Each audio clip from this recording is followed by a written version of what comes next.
I've gotten so used to hearing recording in progress. I'm like, I don't think I've heard her say that in 4 weeks or something, because it's just background. You know what I miss? No, sorry. Let's do this in the format we've been doing it. You know what really my gears miss? Just gonna say that. What do your gears miss? What my gears miss is movie tie-in songs whose music videos try and incorporate the film they're part of.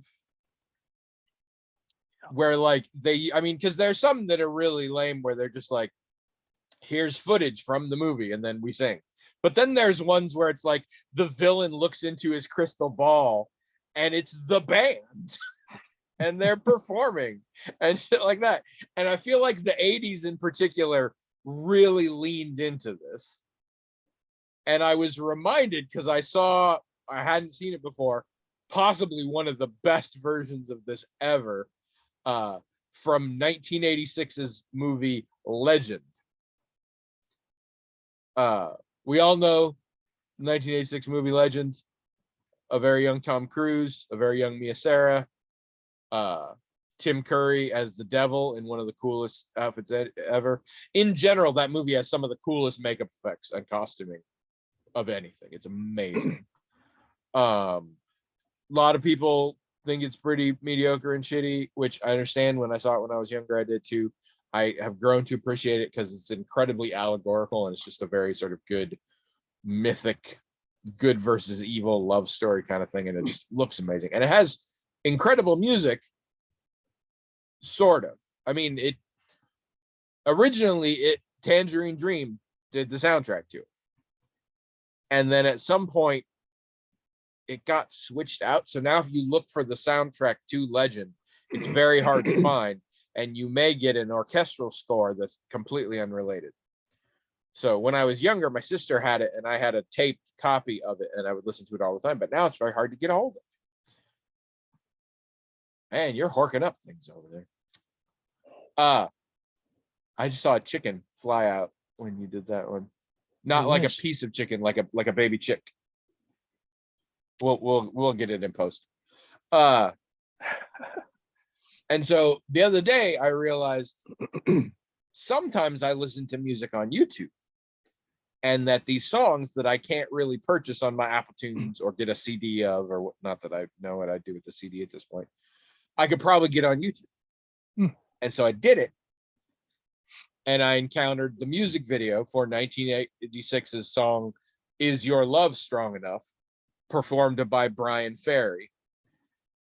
And it's amazing.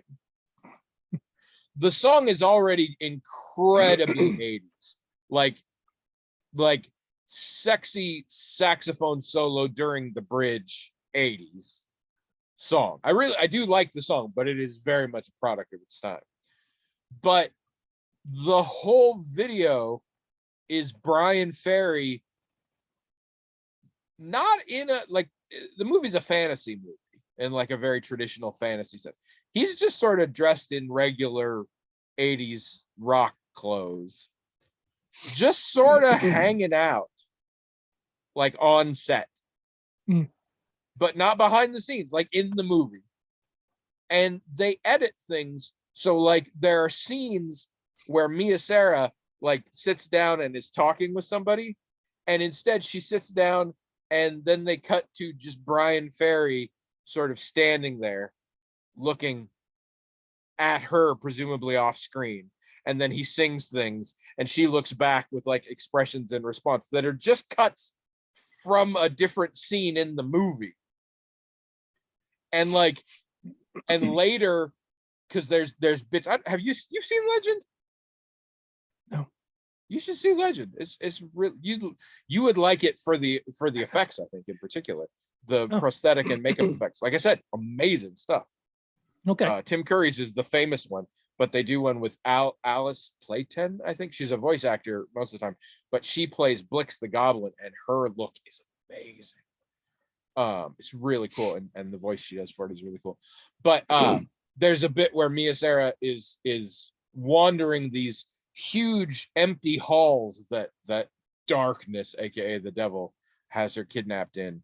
And it's very similar to that scene in Krull where you just have a pretty white girl in a white dress and she runs around these empty spaces. But so she does this, and then from off camera, Brian Ferry just sort of walks in and keeps singing. And like those were shots from the movie, but then we just sort of put him here. And he's doing white guy dance the whole time. Like, you know, the like kind of the Carlton kind of like just the sort of swaying, but very much in a way that like people told him he had to, and he vaguely remembers. Because like his heart is not in the motions at all. He's just singing, but just occasionally sort of like this.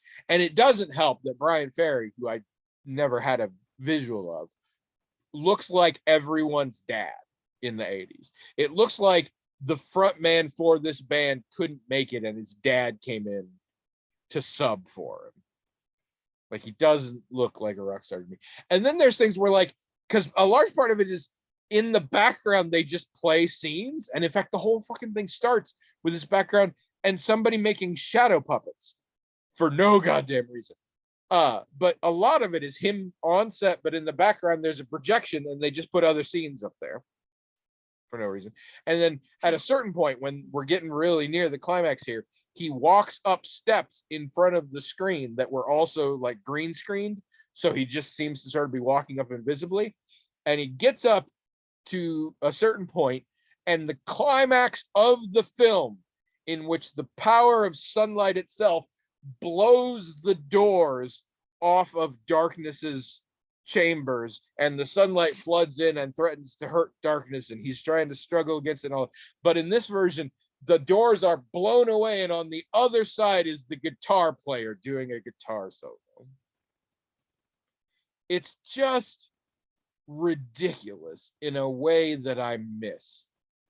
Like, I remember when music videos suddenly got really clever and innovative. I miss back when they were just innovative, but not clever. Like when they were just like, let's just put some weird shit in here. And I would recommend to anyone who wants, go look up Is Your Love Strong Enough, and you will find this video. It's the first hit on YouTube, and it's incredibly 80s and incredibly fascinating to watch, and really not well thought out. And I miss those videos where like we're gonna insert the performers in the story in a way that makes no sense. Not in the movie itself, because that's the way you do it, is you actually make the band have a point in the movie, and then you can just use that footage. But this is like, no, we just have them, and we're just going to stick them in there and use footage to make it look like a similar but different story. And I miss that. Hello, everyone. Welcome to Magical Talking Hat Podcast, the only podcast in the world. When we started, we were funded by grant money, specifically earmarked to study the long-term effects of aspartame in large savanna cats. And to date, we have zero data, but we still ostensibly are working on that. So we're the only podcast in the world that. I feel like these are getting sloppier. I'm Tony. And I'm William, and this is episode 597. 597. I still have this half-hearted dream that I'm going to make up a new opening theme for people who listen on audio for episode 600 and going forward. I even downloaded some software and stuff, but literally haven't opened the software. So, wow. Yeah. Those of you just joining us, we have a hat. It's magical in that it has its own email address, themagicaltalkinghat@gmail.com. You should write into that email address with whatever you feel like. Email stuff, things you want us to talk about, questions you have for us, topics you think would be interesting, birth announcements. I don't fucking care. The hat magically on its own will make us talk about them on the show, and it'll be on the internet, and so it'll be like you're famous. do that. Actually, speaking of emails, I'm wondering if you can explain to me. I mean, okay, I suspect, I'm wondering if you can explain part of this to me. Some of it is the mysteries of the internet. I went to Gmail today in the web browser to my new email account that I'm using because I'm getting rid of the old one. And in spam was an email from you that just said shiny and had an emoticon. Yeah. Or an emoji. So I don't want you to speculate on why you ended up in spam. I have some theories in general involving your intrinsic character as a person. What that I think that's my question to you vis-a-vis getting the email. What was that you responding to me saying I had a new email? Yeah. Okay. Because you changed the subject line or something. Like, I don't think you hit reply. I think you must have, because you were testing out the new email, so you probably made a new one. So I was like, I feel like there's supposed to be a link here or something. I wasn't sure. It is fascinating to see what different people do when you tell them your email is changing. Because some of them are like, okay, I'm writing this to see if it's correct because I'm putting it in my contact info.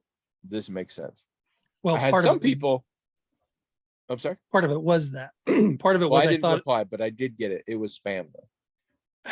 part of it was that if I sent you something, I thought it would be easier to just add that email to the contact I already had. Yeah. Which wasn't true. I still had to manually put it in or whatever. But I also did kind of want to send you something to that email, make a little joke or whatever. The timing of it might have made more sense if it didn't go to your spam. Yeah. And my phone doesn't pick up on that, which is how I've been reading it mostly. But I went to the thing and there's the spam. And well, yeah, and I BCC'd everybody, even though I sent it to that new address. So I don't have my contacts there. So Right. I recently went back and like moved it. And some people, because I put it for like anybody who might conceivably still want to email. And some of them we haven't talked in a long time. So I got one or two that were like, hey, how you been? What's up? This is what I've been doing. That also makes sense to me. And other people who just said thanks. And I was like, all right. I mean, but the thanks was to the new email. So it wasn't like they just hit reply reflexively. Yeah.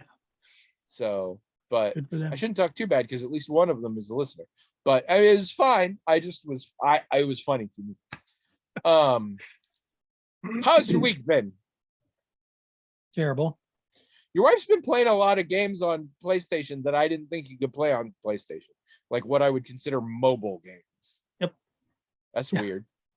Well, she's been homesick, so and she finds, I don't know, she got it in her head that these games would be particularly diverting, even more so than regular games, because ordinary games with she less actually potential effort.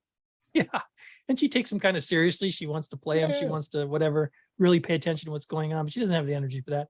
These would be games that would be games, but like you said, not taxing at all. Well, and I should say, I'm not surprised that she's playing them. I didn't know you could play them on a PlayStation.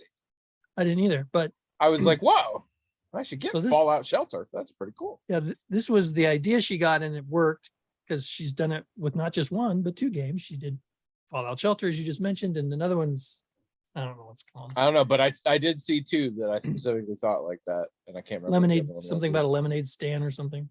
Yeah. I told her about Cookie Clicker. Cookie Clicker, yes. I told her about that Which one. spawned the whole genre. There's a lot of them. I think my favorite's still Cthulhu Clicker that I played. But I mean, she couldn't do this on the PS4. She could do it on the PS4. Oh. That's I think the thing. All right. But it's really weird to see this. It's a mobile game, and to see it filling up a big television. It's really weird, but I mean, it works. So Yeah. And like I said, she could let her play a game without, you know, at the low energy she was with her illness. She had some kind of cold, not COVID, but Adjutal's putting so many hours into Horizon Forbidden West. I'm really kind of surprised he's not finished yet. And I say this because I'm putting tons of hours into Final Fantasy, and every time I'm on, I see him playing Horizon Forbidden West. So when you gonna finish that, Adjutal? Do it. All right. Yeah. You've had a bad week. I know a little bit about this. Do you want to talk at all about it, or do you want me to take over so you don't have to talk about it? Well, I mean, it's just school stuff and the like. I'm not really going to get involved. And a few other things we talked about, but no, I don't have to talk about any of that stuff. We can talk about your week. I'm very eager to hear about it. It's not a bunch. Things are good, except I'm still not sleeping well. We're getting on to like months of me not sleeping well. Is this related at all to your change in diet, do you think? Or I don't think so, because again, it started long before that. Oh, okay, sure. This has been going on for quite a few months. That's what you just said, really. Sometimes it can relate, because actually I've had some indigestion issues recently with the diet that luckily Monday I'm going to talk to the nutritionist and see. But it varies a little bit. A lot of it is just having trouble turning off my brain, and there's other things. And then sometimes there are specific things. So like the other night I couldn't sleep because my brain was doing things. And one of the techniques I use sometimes is I get up and I take a short shower. It's sort of a variant of when I used to go swimming if I couldn't sleep, but the pool's not working. So I get up, and sometimes this is, the temperature change is good. I take a cold shower, I take a hot shower, depending on what it is. And sometimes it's just sort of a reset. But so I take, and I keep the lights off in the bathroom, so it's all dark and everything, and that sort of soothing. I get in the shower, and our shower head is a big, it's on an angle, so it's not like a rainfall shower head, but it kind of looks like it's a big, like, actually, hold on here, I can show you. It looks like this. And I can show you this because in the middle of the night, I'm trying to adjust the shower head slightly, and it fucking breaks off in the dark in the middle of the night. So, short version, I did not get to sleep soon after that. And I spent a good 10 or 15 seconds going, we are so fucked. Our shower is just this pipe that just sprays one jet of water. And then I remembered that we have a second shower head. It's one of those that has a detachable separate one. And I could just switch it to that. And so it's still not great. And I ordered a new one and it'll get here. But in the time being, it's still a shower head. So it's not like we're fucking bathing with the hose in our face. Like, but yeah. So, and then I was like, I'm going to have to tell Trish about it. And then I forgot in the morning. I went back to sleep because I was so tired because I don't got a job, so I can do that. And I woke up at like 10 with a text from Trish that says, I don't know what happened in the shower, but I can't fix it. You're going to have to order a new one. And I was like, oh, sorry, I knew that. I forgot to tell you. I'm so sorry. But yeah, so I'm a shower head. Got some settings here. We like it. I got the exact same one again. It's very nice. And I like that extra thing. Like, good for washing your undercarriage, as I like to say it. There's some things that just the shower head ain't gonna reach. And so it's good to have that option. Nobody ever believes me, but it really is handy.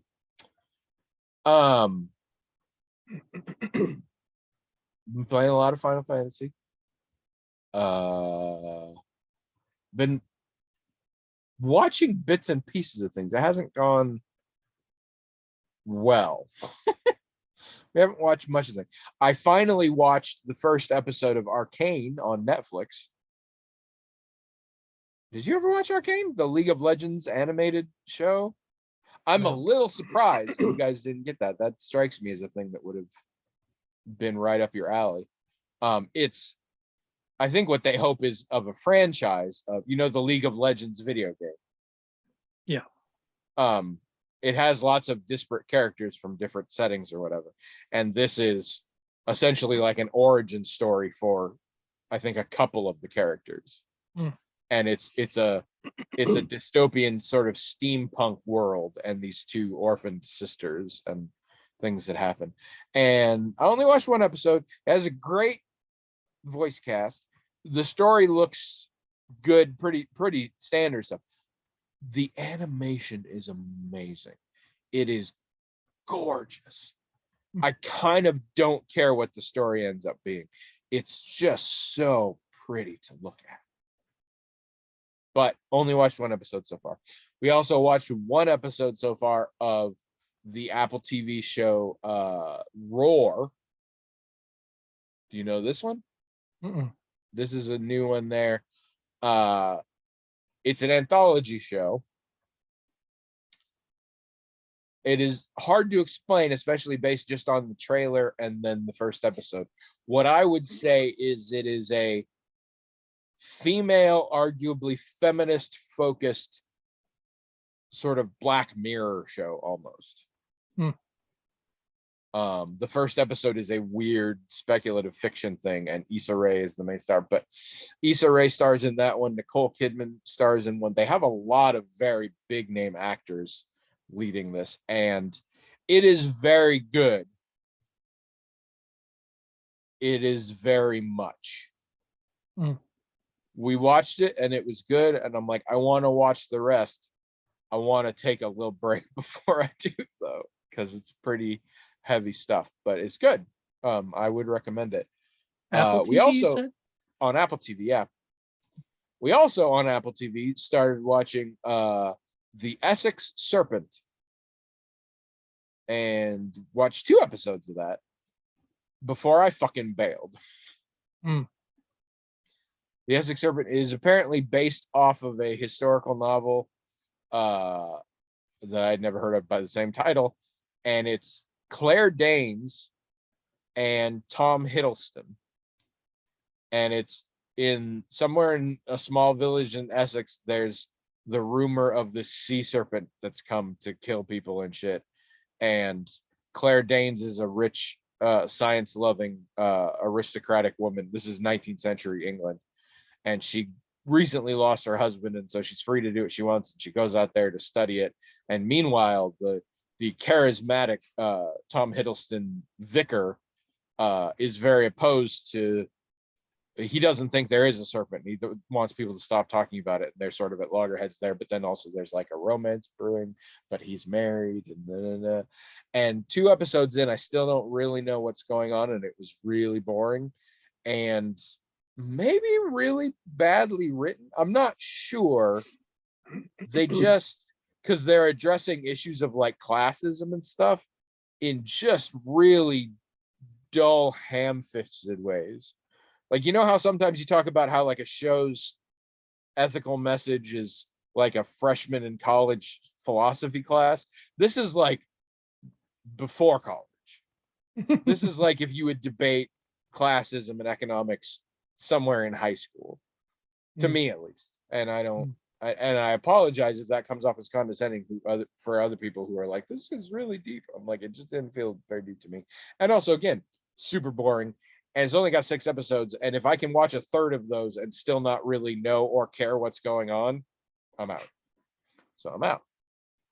So Fair enough. Haven't had a lot of luck. The thing I've had the most luck with on YouTube, there is a channel called Atomic Abe Productions, I believe. I don't know what the channel's supposed to be about. I do know they have a recurring feature in it called Behind the Backdoor Pilot, where they do a retrospective on various TV shows out of the 80s and 90s and the backdoor pilots that they had. And I find those hilarious and fascinating. And like way more than I realized. I forget what the first one I started with, but there were like 7 backdoor pilots for whatever, for some sitcom. I can't remember which one it was. And then just today I was watching how Chips did a couple of backdoor pilots, one of which was about a force of ninja cops that in retrospect, I'm like, that would have been awesome. I saw one that talked about the Bionic Dog, which was going to be a spinoff of the Bionic Woman, which was a spinoff of the $6 Million Man. I don't know. I just have really fun. I love I remember as a kid watching backdoor pilots and not understanding what was going on. I would watch and be like, how come the people from this show aren't really in this episode? Yeah, they can be really confusing until you catch on to them. And I didn't. As a kid, I was just like, that was kind of a dumb, why'd you do that? And it was only years later I was like, oh no, this was them pitching and I Warehouse never put that 13 did together. that once, had one. Did that? Mm. They had a backdoor pilot for they were going to do something with H.G. Wells. Oh, well, that's tricky because she was a reoccurring character. Right. So when So they that had was the back, probably harder to spot. no, because the way you could spot it when they did it in Warehouse 13 is not only did that feature her more, but it featured other characters that would presumably be in her show. And these side characters were in it a lot. Like you can imagine a Warehouse 13 episode maybe having a lot of HG in it, but not a lot of HG and all of these other characters that they seem to want you to they seem to want you to care about, but you're never going to see them again on Warehouse 13. So obviously they're setting you up to see them in something else. Well, and I found out Murder, She Wrote did not just backdoor pilots, but what were called bookend episodes. And I don't remember this, even though I watched a lot of Murder, She Wrote. Basically, I think it was season 5. Angela Lansbury's getting fucking tired. And so the deal was she agreed to be in 13 episodes for season 5, but there were 22 episodes. And so the other 9 were what they apparently call bookend episodes, where basically it starts and JB Fletcher is like, oh, hi, I didn't see you there. You know, I was just thinking about this old student of mine. And then like it would fade off to this other thing that was a backdoor pilot in most cases. Or, you know, there was this novelist that I always was inspired by, and they did one that was like set in the 1940s or whatever and stuff like that. Or she'd get mail and it was a tape recording of somebody who's like, I wanted to tell you about this adventure I had recently. And they had 9 of those fucking things. Not all of them were meant to be backdoor pilots, but they had 9 of those in season 5. And I remember like one of them. I've gotten faked out with those types of things before. In Monk, they had an episode where his neighbor was like Tony Shalhoub, I don't think was even in it. Or it might have been a bookend type thing like you're talking about. Maybe he was in the beginning and end. And I thought, oh, are they going to do something with this guy? This doesn't make any sense. But then I read a little bit behind the scenes, and a lot of stuff that happens on Monk that way, it's because the cast was frequently wanting more money and wanting to renegotiate for things. And so they'd frequently make episodes to prove to everybody, including sometimes Tony Shalhoub, we don't need you. Do it without him. Yeah. This is what we could do without you. That happened with Chips apparently. In late seasons, there were like 6 or 7 non-Eric Estrada episodes, and it was always basically when they were renegotiating contracts. But no, that one that I watched today with the ninja cops from Chips. So it starts with Ponch and the white guy. Like anybody I don't know cares. either. I don't remember. Well, and also it changed mid-series, and who the fuck even gave a shit? But I don't think they pull over this guy, and he's drunk, and he's got these classified documents, and they look at them, and they're basically like, we don't know what the hell these are. We should send them up the chain. And so they give them to somebody else, and they get sent off to this division of ninja cops. Force 7, it was called. And they have a whole adventure related to it. And then at the very end, we come back and their captain comes out and is like, you know that thing a few weeks ago that you said on from the guy you got? Well, you got a commendation for that. And they're like, really? We got a commendation? Cool. And they got a freeze frame. And like they were in it for a total of 3 minutes, the whole episode. But what I especially love is this was the final episode of that season. Frequently, it was a final episode of the season when they'd sneak these in. And the show didn't get picked up for series. But one of the guys on the show, the very next season, starting in the very first episode, he was the new white guy playing a different character. But they got rid of the old white guy, apparently by putting something up on the billboard saying he's now working on his uncle's ranch in Wyoming. And then we had this new guy. Also, the lead guy in the Ninja Cops thing, wearing an eye patch, which was hilarious, is the dude who was Hunter in the show Hunter. So that was kind of weird to see. I mean, there were a lot of people don't realize in the 70s and 80s, there were a lot of shows that like were taking place in the same universe kind of stuff. And they didn't necessarily have backdoor pilots, but they did spin off, and like the Jeffersons Yeah. spun off from All in the Jeffersons Family and and things. Maude Mm-hmm. both came off of All in the Family. Mork and Mindy and Laverne and Shirley and something else that I can't remember now came off of Happy Days. Happy Days, yeah. Happened all the time. Jerry Orbach had a 1-season show, The Law and Harry McGraw. That was actually a spinoff of Murder, She Wrote. I didn't know that. The one that for some reason has always stuck in my head, and I didn't watch the show regularly, and I wasn't a fan of it, so I don't know why I watched it at all, but I did. There was a backdoor pilot on Married with Children, involving a pre-Friends Matt LeBlanc and this other guy as a father-son who basically were always trying to do get rich quick schemes, and it actually went to series for like a hot second. And it was bad. I also found out about the Jim Brewer and Dave Chappelle Tool Time spinoff that went to series, except they ditched Jim Brewer and got a different random white guy. And it only managed, they filmed 13 episodes and only aired 4 of them. Jason Bateman's first show, It's Your Move, was a spinoff of Silver Spoons.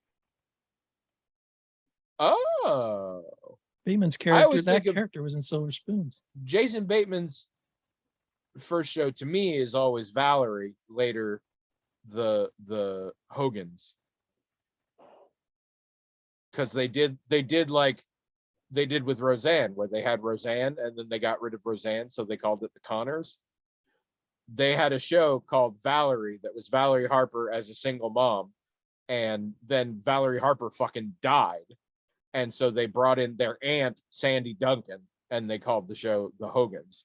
And Jason Bateman was the oldest boy, teenage heartthrob. He was the Mike Seaver, if you were, the Kirk Cameron of that show. He was a lot younger when he was on It's Your Move, I'm pretty sure. A lot younger than he wasn't a teen. I mean, well, yeah, and Silver Spoons was earlier too.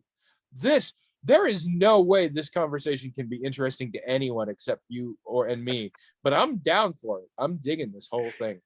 Dragnet. I grew up on sitcoms, so it's just so much there. This is older. Dragnet, Adam 12, and Emergency. Those are older shows, but they were also set in the same universe. Well, fucking Trapper John supposed to be part of MASH, was whatever. Yeah. Technically supposed to be the same guy it was never the same MASH actor. No, but it was supposed to be, which is always weird because I was too old. Like Trapper John had come and gone by the time I was old enough, and MASH was still around. But I remember Hawkeye calling Trapper John, and I knew that was a different show. And I'm like, in this universe, does that show exist and it's earlier? Or is it a thing in that show that he's nicknamed after the character from MASH?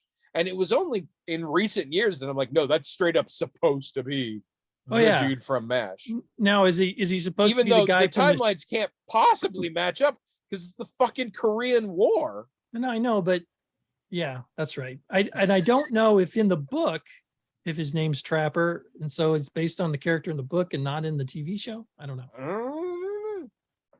But yeah, all sorts of weird ones like that. And if you ever watch the episode that spawned Mork and Mindy, which apparently wasn't a backdoor pilot, it was essentially a spin-off from a guest star. They did this one episode and they were like, people fucking love this dude, let's give him a show. But weird Happy Days. He's completely different in that show. Yeah. He's not funny. He's creepy and monotone, and he scares me. I remember seeing that show as a kid and I was frightened. Yeah, he had extreme powers. And I mean, I think the thing ends up being a dream sequence or whatever, but yeah, it's funny. Trish gets annoyed. So there's a whole thing, there's websites dedicated to it. St. Elsewhere. Mm-hmm. St. Elsewhere turns out to be all in the mind of a 14-year-old autistic boy looking at a snow globe that for some reason has a hospital in it. the whole show. But the problem is that show ran for many years and had many guest stars and crossovers with other shows, and those shows had crossovers. So basically, almost every TV show that exists is just in the imagination of a 14-year-old autistic boy looking at a snow globe. But Trish gets really frustrated because some of the connections are very tenuous, and the best example of this is many shows have used the fake cigarette brand Morley cigarettes, and people take this as evidence that it's all the same universe. And she's like, no, it just kind of sounds like Marlboro. Like, it's not.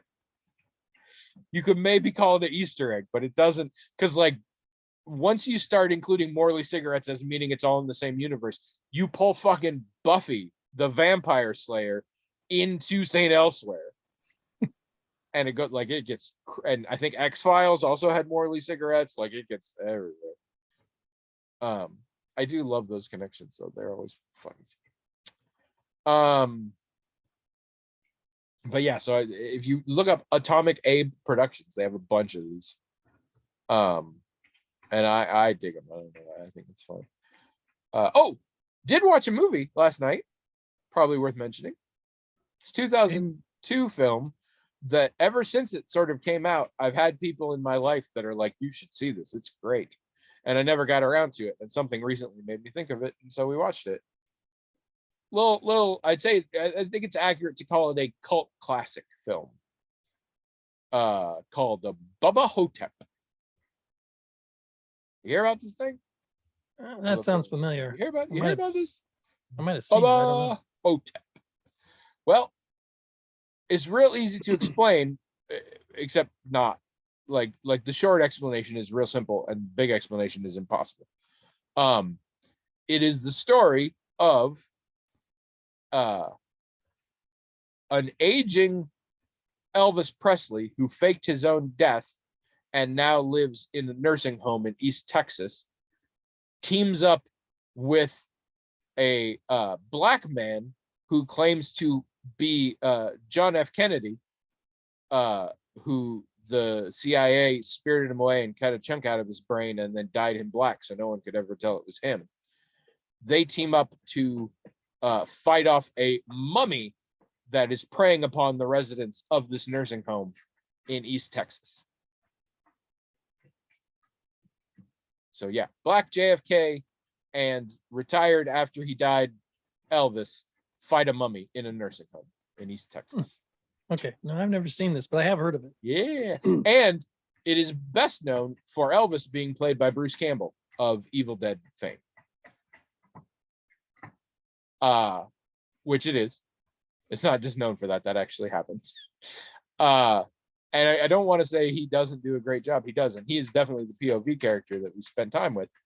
The black JFK is played by Ozzie Davis, who fucking carries the thing. And I mean, I just love Ozzie Davis. He's always been great. But he really brings it home for me. Trish and I both used the phrase "not really my thing" when we were talking about it afterwards.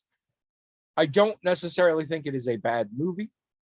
I'm super glad it exists because it was definitely trying something different, and I like that about it. It is a comedy. It's a horror comedy, but it's a comedy. It's a straight up comedy that is remarkably bleak and upfront about the horrors of wasting away in a nursing home, especially when you have no family.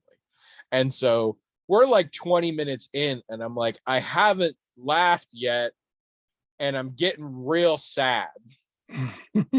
I need you to stop. And it's definitely a comedy. I mean, it gets fucking oddball crazy later, and I laughed plenty. But like, it's just a weird mesh of being like real bleak, but then it's a comedy, and it's a screwball comedy in a lot of ways. And so that was odd, but it's on Tubi, so anybody can check it out for free. And it's only like 90 minutes. It's definitely interesting. I definitely think it's an interesting cultural artifact. And if you're like me and really like it when Bruce Campbell gets work, but can't be bothered to watch Burn Notice or whatever. It's just fun to see him doing something again. So I like that. I have zero sense of when we started this episode, but we can get to an email, our last email. So once again, this will be our last episode. It was nice knowing y'all. Read that beautiful email. Okay. Wait, I want to pause for a second because I almost said it again here. So I'm currently not game mastering for anybody, but when I did, I had developed a habit, which is when we're talking about something, we're role playing or whatever, and I need to tell them, okay, it's time for you to make a dice roll or something. I got in a habit accidentally of saying, roll that beautiful bean footage. Commercial. Exactly. From Bush's Baked Beans, where the Bushes, dude yeah. tells his dog, Duke, the secret recipe. And the joke is that the dog can talk and is entertaining offers. And there was a many years campaign built around this. Anyway, go ahead. Email. So this is from Jazz. I've heard of her. Yeah, I have too. She's that kind of music where you don't actually follow the melody, right? That's how She that works. asks, her question is, The question is, what do you find to be the similarities or differences between the versions of people that you know that you carry around in your head and the people themselves that exist independently of you? everyone is way dumber than I think they are in the whole world. It's a difference.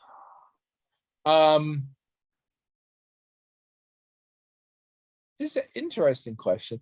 I don't think there's a generality to it I mean, it's very case by case, I think.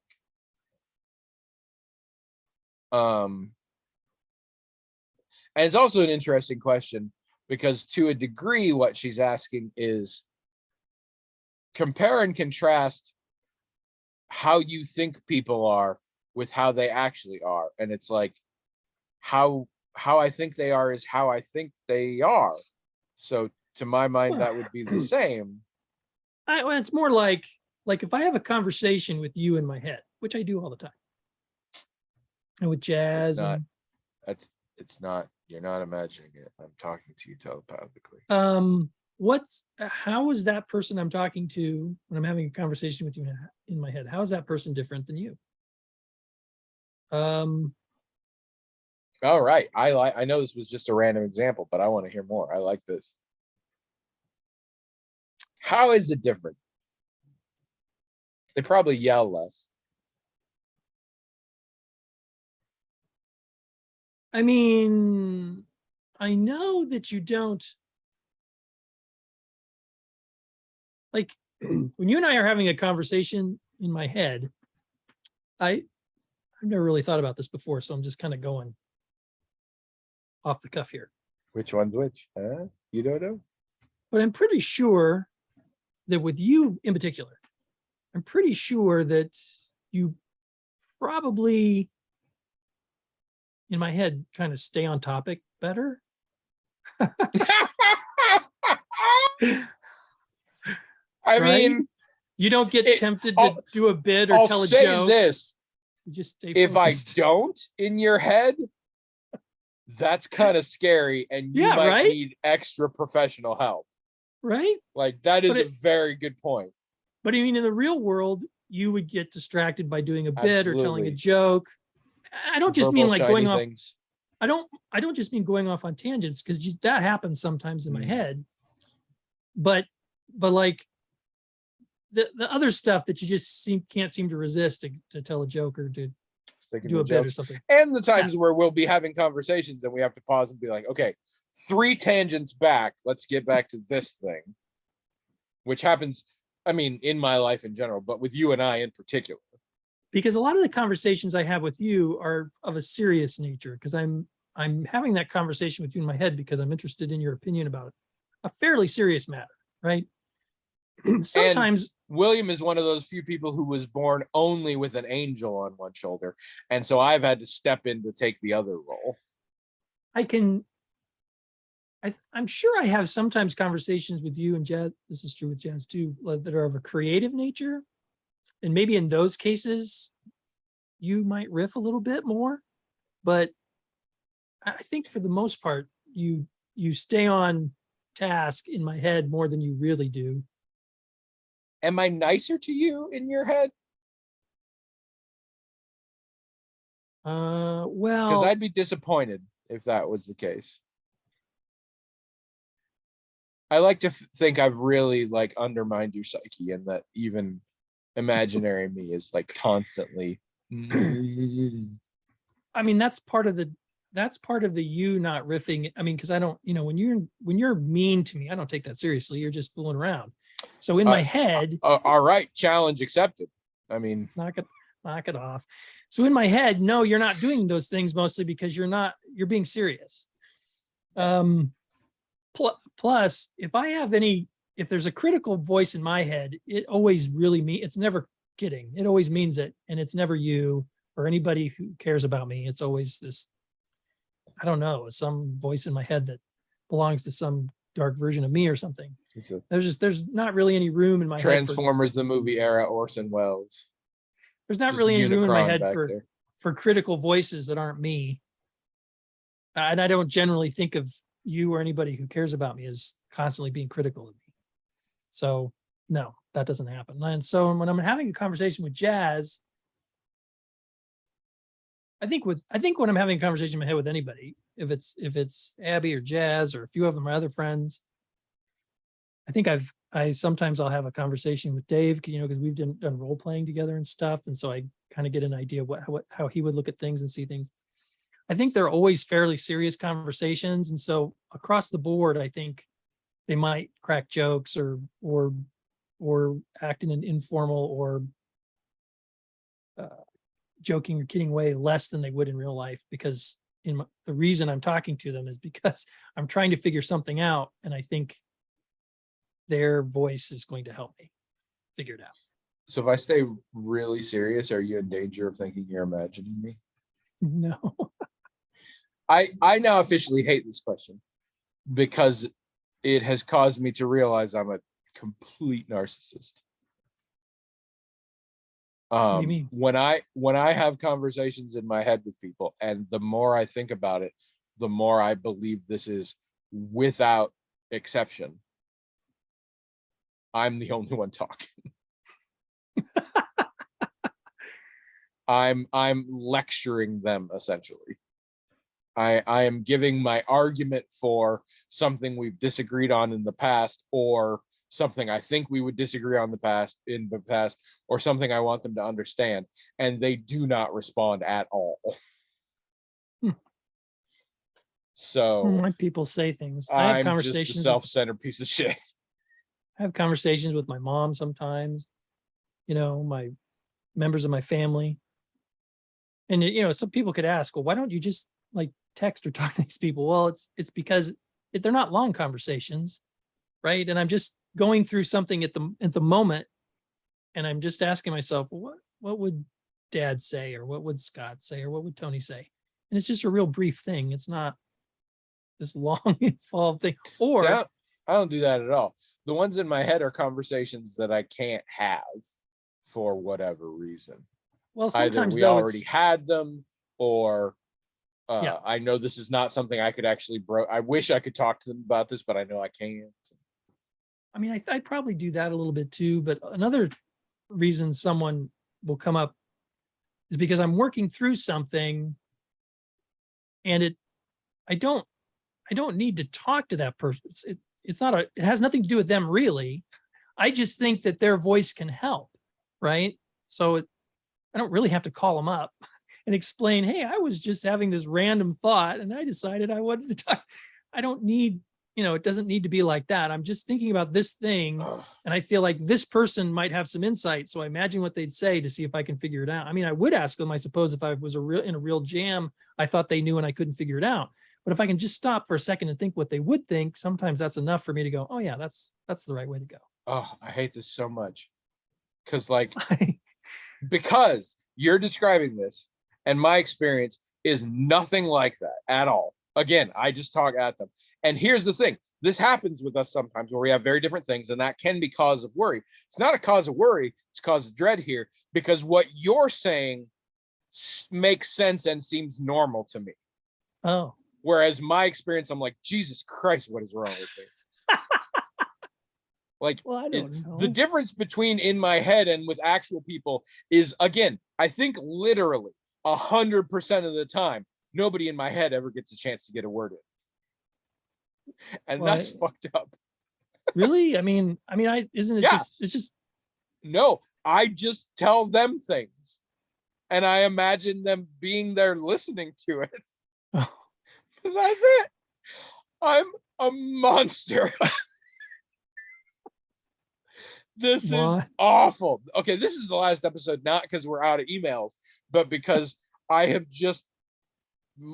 destroyed now. I can't be on the internet anymore. This is awful.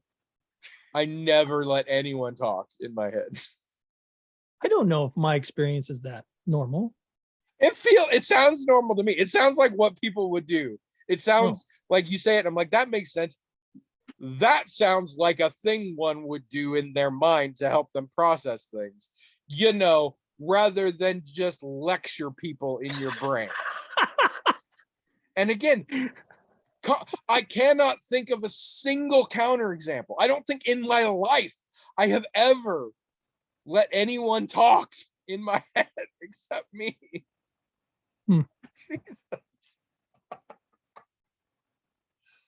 I mean, But the good news is, although this particular perspective of it is new, essentially this whole issue is what I've been working on in therapy. Because the key difference between people in my head and people outside my head, and it's not specific to individuals, is I've spent most of my life thinking I get people as a general thing, and that I have a lot of things in common with people, and there are sort of universal things about, if not the human experience, the Western white people society American experience. And what I am learning now is that that is not at all true. And that a lot of things that I'm like, we're all like this, right? And things that cause me to then try and help people or influence people into doing things the way I think are good because I have found them good or whatever, is at best gibberish and at worst harmful, because their experience is so starkly different from what I think it is. And again, it's sort of, there's a weird sort of narcissism to it, but it's not, I'm not self-obsessed. I just mistakenly thought a lot of things about me are true about everyone to a much broader scale than I think it's real. And that is something I'm dealing with now, and is interesting in a I'm a horrible person kind of way. There are two main impacts I have found with a lot of people that I know. They are less frustrating now that I'm aware of this, which is a good thing. I don't necessarily like them as well. Because I don't relate to them and feel a commonality like I did, which is a nice way of saying they're less like me than I thought, so I don't like them as much. I am history's worst monster. This is all awful.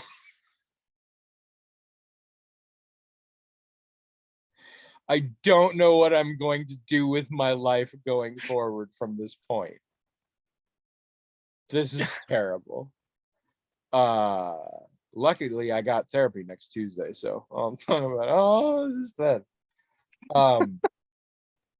But no, that's the thing is, I've spent a lot of life being like, yeah, I understand how people are. They're like a lot. I know those feelings. I experienced them too, and now I'm finding out. Oh no, a lot of other people don't experience them. I don't. What the fuck are you talking about? And there are certain relationships where I'm not noticing that change as much. You being one of them, because you have always been very upfront about yourself. The way I put it early in my therapy is, you are not mesmerized by my genius. Because the problem is, I think part of why I had this going is I'm pretty good at convincing other people also that they have commonalities with me that they don't actually have. And you, I've got a couple friends like this, but you are a great example, are very seldom unduly influenced by the people around you. Like, you listen and you consider and all this, but it's not like, that sounds good. Yeah, that must be right. Like, and so you've never let me turn you more into, convince you that you are more like me. So I've had less of a feeling like you are, which I think also explains why in the early years of the relationship I found it frustrating in a lot of ways. Because I couldn't get to this resolution that I now realize is largely fabricated, and because of my own ability to persuade people. But you've maintained a friendship with me that's longer than a lot of the friendships you've had. Yes, but I didn't expect to at first. It was many years down the road. And again, another leap, because in this whole therapy thing being like, oh my God, my relationships are not what I think they are. I got to be like, oh, except for a few of them, like William. And we've talked before, there's other reasons why that also applies, because you and I actually do have certain things in common that A lot of things that a lot of things, people yeah. don't. Yeah. In particular, our perspective on how friendship works. Mhm.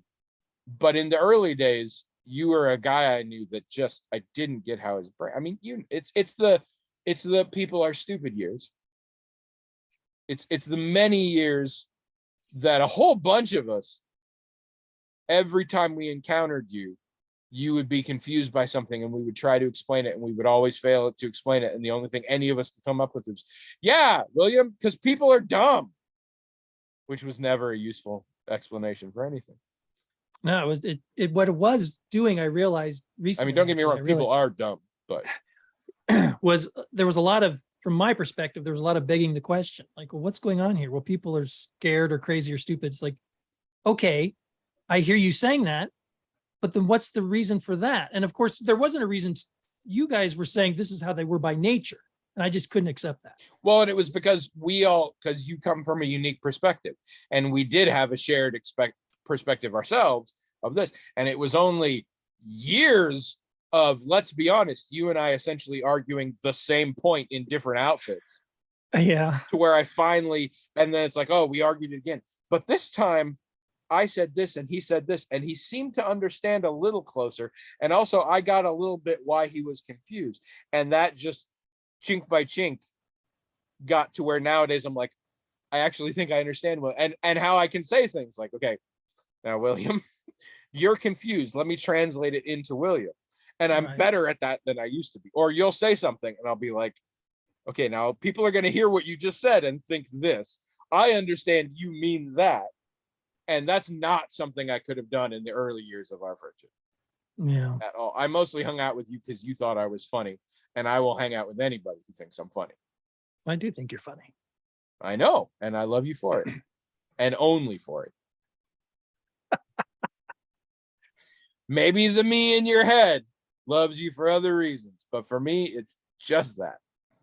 An interesting question. Does the you in my head love me for at all?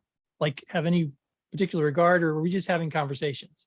I mean, I think sometimes. Well, let me does each one start with me going, I'm sorry, you were who are you again?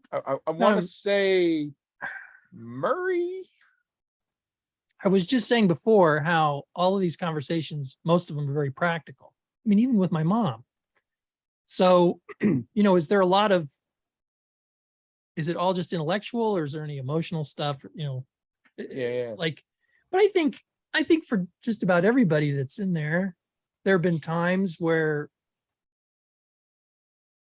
I mean, not everybody, but like you and Jazz and Mom and Abby or whatever, people that are really close to me. I think there are times where I think to myself, if so-and-so was here right now and I was feeling this way about myself, they'd say this nice, supportive, And that's kind thing. what I envision. The thing you talk about is what would be for other people just saying, what would so-and-so think or say to this? Yeah. But your brain is populated with puppets, so it has to be acted out What's going instead on in of there? just Yeah. a hypothetical. I Be honest. think When you have talked with, are we Muppets? No. Are you sure? That's a good question too. Is there an environment? Is there a place? Because I do think I picture you guys, but I think it's just like a vaguely, Run down 7-Eleven in Wichita just it's before not closing. like whoever I'm talking to, we're always in the same place. Like I never imagine us podcasting when I'm talking to you, even sitting at your house podcasting. We are somewhere, wherever it is, and we're just having a conversation just for ourselves. I would assume. But yeah, no, I don't. I mean, maybe sometimes. I think. All right. I think it's Picture having like a conversation. Look down. Are there pancakes and or potato cakes? I think it's like a dream where your brain just sort of is allowed to fill it in with whatever it wants. And so then it does, and maybe it even morphs and changes into something else. I know it's a place. And I know if I stopped and noted it, which I never do, I'd go, oh, this is this place or that place or a place I've never been before. But I don't do that. The conversation is what I'm involved in. But I do think I always picture the person for sure. And I do think I almost always picture a place, but it's not necessarily a place that I know or recognize or whatever. One consistency I've learned from the people in my life who I am truly close to and who I truly feel like I know well and care about and are a significant, if not critical aspect of my life. All of so you fall into this, my wife falls into this. All of you, I would absolutely 100% more than anything never want to be in your brains even for a second. I'm always just like, the way your shit works, I would just immediately panic if I was in there. I could not cope. I don't reckon I'm in anybody's head except in the capacity that you're talking about of someone wanting to yell at me. I'm sure I'm in a lot of people's heads. I just keep shooting you with those children's suction cup bow and arrows just all the time. I don't suspect anybody has conversations. I mean, what value would my conversations with them be? Because I don't know anything. I don't want you to take the fact that my head has turned into an entire cat to be that I'm not taking this seriously. Yeah. So I don't know. That's just me. I think I'm a weirdo, but I mean, you definitely are. No, but the thing you're talking about, again, that sounds normal to me. And what I do sounds like a solipsist. Do you talk to your therapist ever in your head? I talked to So mine. glad you finished that. I was like, yeah, she gets paid a lot of money for me to talk to her. No, but I think I've talked about this before. I do presuppose what she's gonna say. Oh. Usually in a session, she'll ask a question and I'll get my answer ready. And my brain is like, as soon as you say that, she's gonna say this. So I won't even say it. I'll start thinking about what my response is going to be to the next part. I feel like once or twice I have not necessarily talked to her, but like I'm living my life and I'm like, this is a thing. I should probably bring it up to Aaron next time. And then my head will be like, yeah, Aaron's gonna say this. So I think I have done that, but I can't give a specific example, but that feels familiar. I don't think I Jazz, could I would ever. really love for you to elaborate on this because, again, I cannot express how completely you have eradicated my sense of self and self-worth and any hope I had for my future life or me, my value as a human being. But also, I find this very interesting, and so I would love for you to extrapolate more, and other people get in on it, especially because some of you only ever interact with William and I in this medium. I mean, podcasts are and celebrity, and I mean, I know we're not, but this kind of thing, we are only talking at you. But you undoubtedly feel, and I think rightly so, we have some sort of relationship. So what do you imagine the differences between the podcast us and real us? And some of you interact with us on both levels. So what is the difference? I have talked before. I've had to explain to people before because they threatened lawsuits. I do tend to adopt a certain level of a character on here. Not a huge one. I don't say anything dishonest. I crank up the asshole. I don't like that. I don't like how that was worded. I don't either. I'm Just a take that little out in bit more of post. a jerk to sort of create more friction because I think that's more interesting. But only to a degree, and less, I think, as the years go on. So I perceive a difference in podcast Tony and not podcast Tony. But how do the rest of you feel? Go to the blog, themagicaltalkinghead.com, and tell us your feelings on this. Tell us your feelings on Jazz's question. Tell me if you think there's any hope for me or if I should just give up now. When we started, I thought I would make a lot of things up. And I quickly realized, no, I'm not going to do that. I didn't want to get into trouble. Yeah, it just seemed too risky. I do make a lot of things up. Yeah. But less than I thought. And to be fair, there was my dead Uncle Ben. That kind of changed the tone. That went very poorly. That went very, very poorly. The first big attempt that I was going to do was the whole hillbilly magic and my, hillbilly up, background, which it's not untrue. I do have somewhat of a hillbilly background. And that was fun. But I thought, oh wow, I'm just really gonna go with this. And I think Blood Sparrow asked one time for more information, and I realized that she was kind of helping me along there. But I also realized, oh crap, I mean, I'm gonna offend somebody. I'm gonna say something stupid or wrong. I just didn't want to. Didn't even we could have been the first podcast to come up with Glass Shark if you had just stuck with it. No, I was gonna. Okay, that's a good example. Magic. See, Glass Shark, love fat kid. Okay, like that. That's one thing you gotta know. How many people do you think are offended by that bit? Now, does it matter? Is it still funny? But see, I'm not the kind of person who could do a bit like that, realize people are offended by it, and then feel good about it. I couldn't. I'd feel terrible. So I just knew where this was going. I knew I wasn't going to be able to do it, so I gave up on it early. I forgot the worst part. One of the characters in the Ninja Cop almost spinoff from Chips was a racist puppet called Yin of Yang. What? And he had the Fu Manchu and stuff. One of the guys would do this puppet and it was bad. Wow, that's terrible. It was terrible, but it was the 80s. I also always forget Eric Estrada's character was named, I forget his first name. Ponch was a nickname. His last name was Poncherelli. So he was supposed to be Italian, I guess. I mean, that doesn't sound like a Hispanic name to me, Poncherelli. That sounds, I mean, honestly, it sounds like somebody came up with Ponch and was like, how do we come up with a reason to say that? But it doesn't sound Hispanic. It must not like Ponches. I never knew that.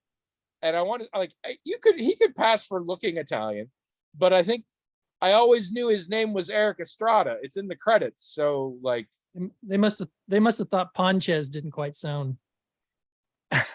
No. I mean, it was the 80s. It might have been fine, but no. It makes me uncomfortable now. Ponches. It makes me uncomfortable saying it. Yeah. Hey, at least you didn't turn up the asshole. Oh yeah. Thank God for that. I felt bad about that. All right, we're just done. I mean, we've established we're done with the podcast forever. I'm done with interacting with humans because nobody deserves this. If you want some of the last vestiges of my existence in the outside world, I wrote a book called Odd Wings. You can find it on smashwords.com. It costs $3. It's pretty good. I'm writing a sequel. I may stop now that I've learned this about myself, but William's got a bunch of junk, but he put it on a really dumb named website, so it's hard to find. Aether Theater. Although Final Fantasy spells Aether the same way, so that'll help you. You get a lot of Final Fantasy fans. So Okay. So go check out all our stuff. I was cleaning the other day and found my Stickfa. Good. And it's hilarious because I forgot. Because I fidget. I used to fuck with it. So what I actually found was the wingless body of a dragon with the upper torso and head of the young woman. And then just a bunch of pieces of other things. You were the only creative boy. You were the only one on the team who, like, everybody else, the gender of the Stickfa matched their own gender. You were the only one that was an exception to that. I've always been a little different. That was a good right call on my part, though, right? Yeah, no. Well, I mean, it was a dragon. I looked through that catalog. It absolutely would have been my choice if I was going to get a Stickfa. You did. I think you did well with everybody. You picked them all out pretty good. I tried to, to find something people would like. I thought they were fun little toys. Good to have on your desk, I thought.